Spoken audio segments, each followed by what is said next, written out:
So আমি যখন আমার ফ্রেন্ডের সাথে কথা বলি তখন আমি ইউজুয়ালি আমেরিকান অ্যাকসেন্টে বলি, সো ব্রিটিশ অ্যাকসেন্ট ব্যবহার করি না।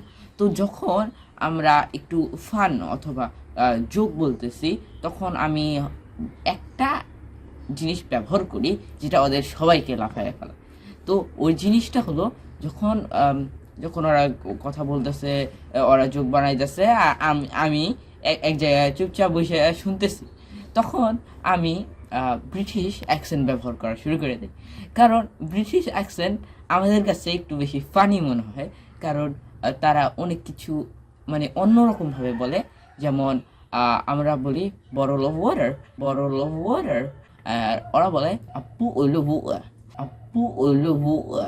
সো আমি যখন ওদেরকে বলা শুরু করে দিই, ব্রো ডু ইউ ওয়ান্ট আপু ওইলো বুয়া, then they start to laugh. So that is a fun way to like talk with friends. I think that's why I learned some words in British accent. So whenever it started to be like less funny, at the time I started using British accent.